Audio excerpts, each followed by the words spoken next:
नमस्कार, मैं रवीश कुमार। आपकी स्क्रीन पर जो इस वक्त बाज़ार दिख रहा है वो दिल्ली का सदर बाज़ार है।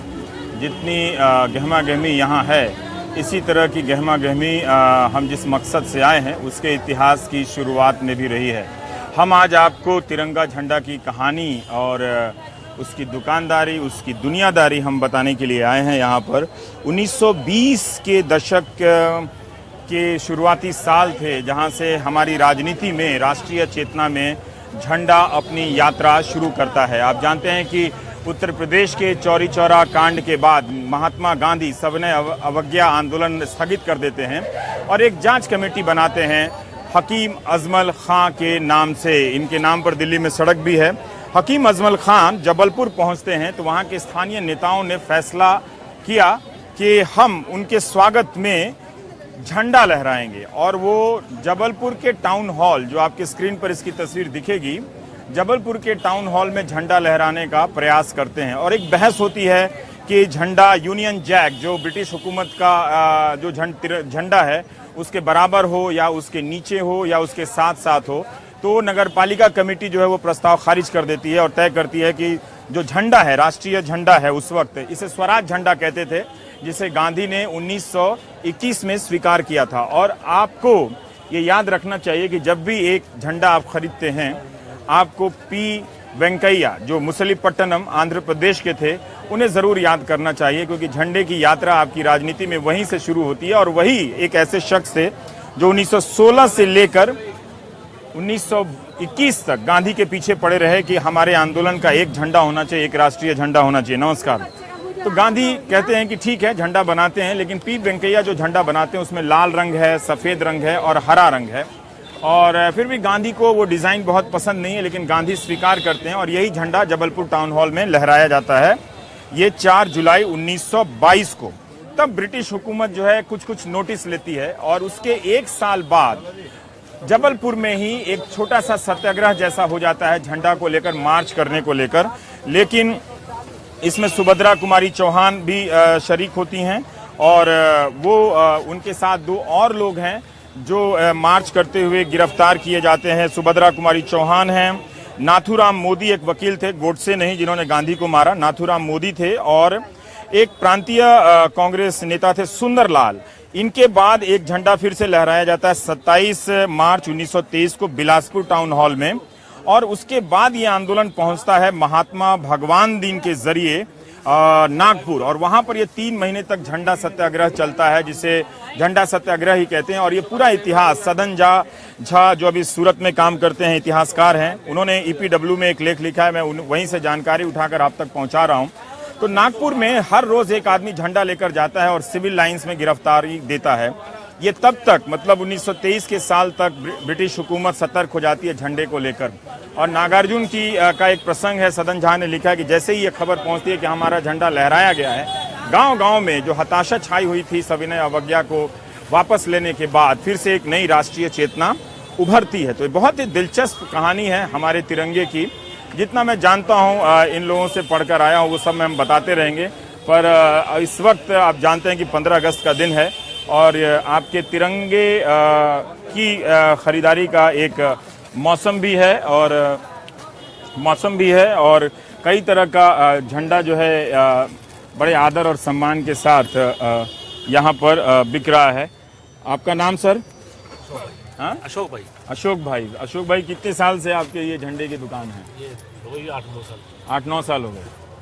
जी सर, 8-9 साल से हो गए। तो तिरंगे की क्या क्या वेराइटी है आपके पास? ये गाड़ी में लगाने से लेकर कार फ्लैग है, कार फ्लैग भी है, झंडे हैं। अच्छा, हाँ, मफलर भी है, हाँ, वो ये अच्छा, ये भी है, बैजेस भी हैं आपके पास, हाँ, गुब्बारा भी है। तो इनके पास जो तिरंगा का जो ये आप लोग खरीदते कहाँ से हैं? इसे छोटे-छोटे कारीगर बनाते हैं, घरों में यहीं सदर बाजार में ही घरों में बनाते हैं। ये और ये एक जो झंडा है, ये जो अभी खोल रहे हैं, ये कितने का है? ये सर 30 रुपए ये 30 रुपए का है। ये किस कपड़े का बना हुआ है?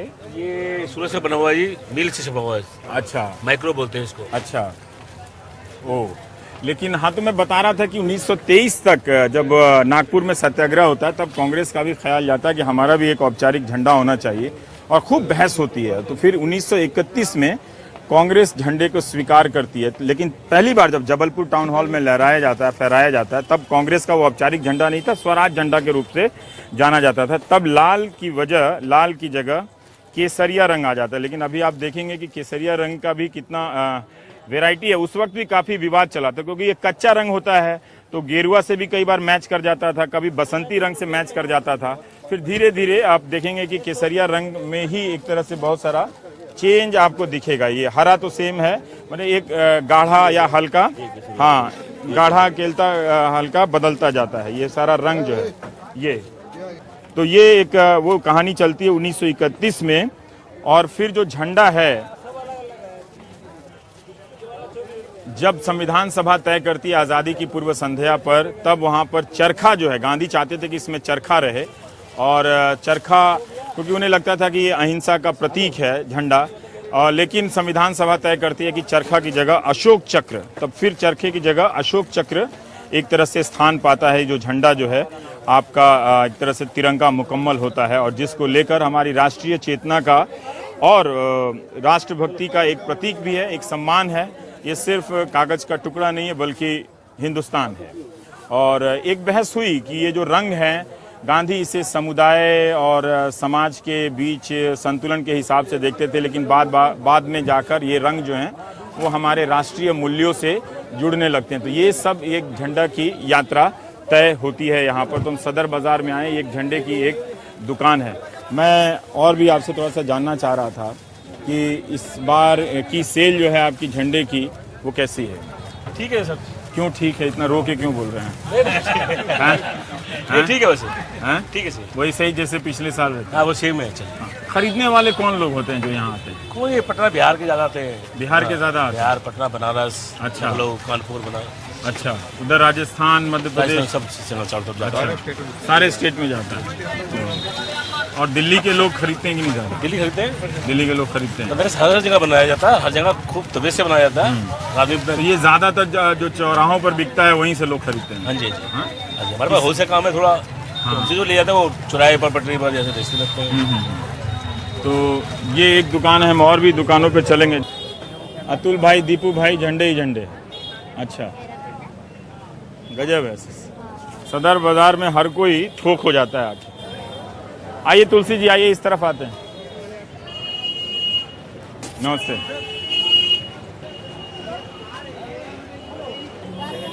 कितने की है टोपी है? अब धीरे धीरे हमारा भी ये टोपी, ये हम भी अब थोड़ा, पहले हम संकोच करते थे इन तीन रंगों को लेकर, काफ़ी औपचारिक होते थे, लेकिन धीरे धीरे अमेरिकी अंदाज में हम राष्ट्रीय झंडे को अपने आजू बाजू भी लगाने लगे हैं। लेकिन ये झंडा नहीं है, ये तिरंगा है, उसकी एक टोपी बनी है। कितने की टोपी है ये? उल्टा लगा रखा है? ऐसे लगाना, ऐसे, सॉरी ऐसे उल्टा लगा लिया था। ये सही है? कितने की है? ये 12 रुपये की एक है। ये एक और झंडा है, ये इधर सामने से है। हाँ, ये एक और टोपी है। हाँ, और क्या है तिरंगे के आइटम में? ये पतंग भी है 15 अगस्त के लिए, बैजेस लगाने के लिए। क्या स्कूलों में बांटते हैं क्या? हाँ? इसका बताया नहीं कितने का है? 10 रुपए की एक है। हाँ, ये कलाई में बांधने वाले तिरंगे हैं एक। ये देखिए, लॉकेट, जय Hind, I love my India, फिर दोस्ती वाला बैंड, 3 आइटम। तो कैसे यहाँ पर बिक्री चल रही है, तरह तरह के बैजेस हैं। और क्या है? ये टोपी हर साल आती है क्या ऐसे? कहाँ से आई है बन के? ये यहीं की है, यहीं बन के आई है। ये कितने का पैकेट है ये? ये 20 रुपए का। कितना झंडा? 12 झंडा। एक कार में लगाने वाला है। ओ, और ये झंडा कितने का है? ये 100 रुपए का पैकेट है। ओ, जैसे कि हमने आपको बताया कि हम सदर बाज़ार में हैं, होलसेल मार्केट है यहाँ पर। कुछ लोग बाहर स्टॉल भी लगाकर बेच रहे हैं। तो कई पुराने दुकान हैं, कुछ नई दुकानें हैं।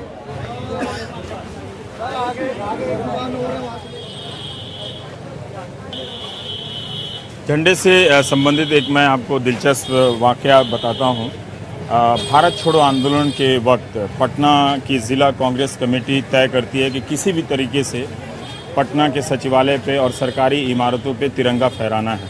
7 लड़के तिरंगा लेकर चलते हैं और पुलिस से 2.5 घंटे तक उनकी झड़प होती है। अंत में वो तिरंगा लहराते हैं लेकिन गोलियों के शिकार होते हैं और शहीद हो जाते हैं। तो जब आप पटना जाएंगे चुनाव के दिनों में तो आप देखेंगे कि वहाँ एक शहीद स्मारक बना हुआ है और 7 लड़के उस झंडे को लेकर आगे बढ़ते हुए नज़र आ रहे हैं। तो ये हमारे झंडे का इतिहास है।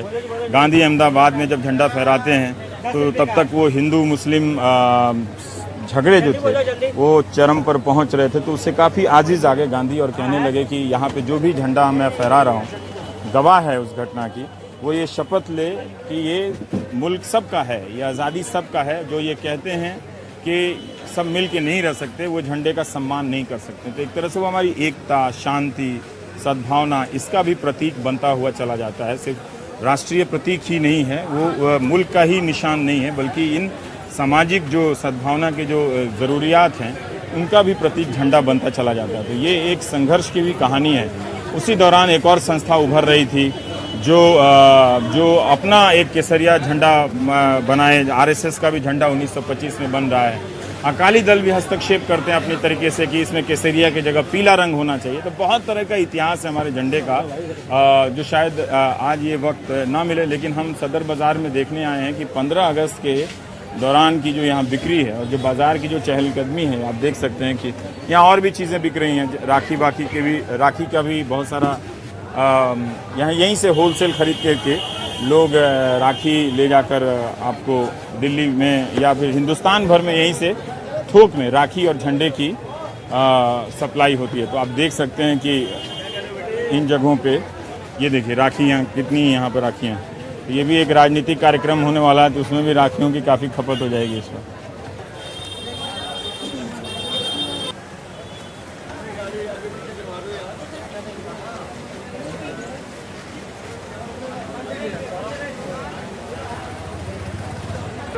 हम आए तो यहाँ पर झंडे की कहानी कहने के लिए कि किस जगह पे किस तरह से झंडा बिकता है, बनता है, उसका अपना इतिहास क्या है संक्षेप में बताने के लिए। लेकिन चलते चलते सदर बाज़ार के पुलिस बूथ पर मुझे इस कविता पे नज़र पड़ी है।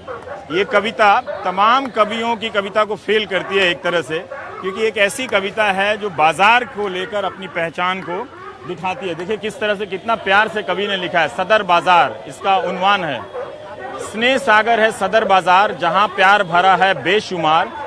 जाति धर्म का भेद न कोई, बस एक बड़ा सा ये परिवार।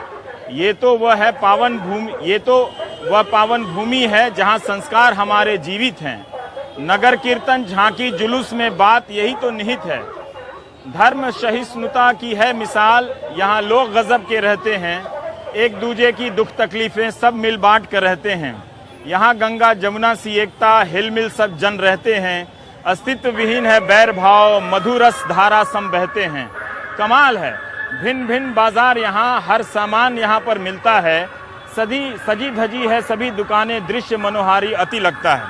कमाल है, एक बाजार की पहचान और उसकी तस्वीर बनाते बनाते कवि जो है सदर बाजार के जरिए हिंदुस्तान की तस्वीर खींच देता है। और लास्ट में लिखता है, धन्य है ये सदर हमारा जो ये प्रीत का सागर उमड़ पड़ा। धन्य है ये सदर हमारा जो ये प्रीत का सागर उमड़ पड़ा। छोड़ छाड़ के सभी मिले, यहाँ प्यार का बादल घुमड़ पड़ा। इसीलिए संसदीय राजनीति को छोड़कर यहाँ आया हूँ। देखिए इतनी अच्छी कविता मिली। नेताओं के वही इज इक्वल टी के फॉर्मूले, वो उनका कुर्ता फाड़ रहे हैं, ये उनका कुर्ता फाड़ रहे हैं। और प्रतियोगिता लगी है कि कौन ज़्यादा भ्रष्ट है ना, इसका कंपटीशन लगा हुआ है। तो वो छोड़ के हम आए हैं। जी नमस्ते। तो हम आए हैं यहाँ पर इस सदर बाज़ार, कितना बढ़िया कविता सदर बाज़ार पे। जिस कवि ने लिखी है उसको मेरा सादर प्रणाम। सदर बाज़ार की सफरा तफरी से घबराएं ना, दिल मजबूत रखें। यहाँ से अरबों रुपए का कारोबार होता है और पूरे हिंदुस्तान भर में सामान जाता है।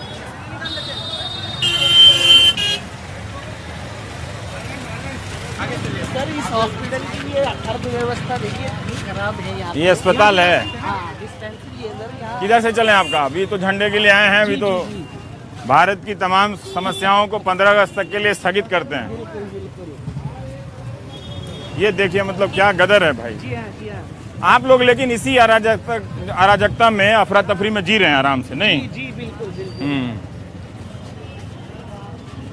देखिए ऐसा लग रहा है कि यहाँ जाम में कितना आनंद है।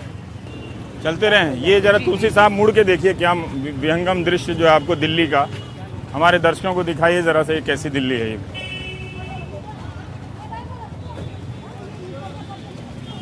वो जो संसद में लोग बात करते हैं ना कि हिंदुस्तान चमका रहे हैं, वो देखिए यहाँ पर कितना चमका हुआ है।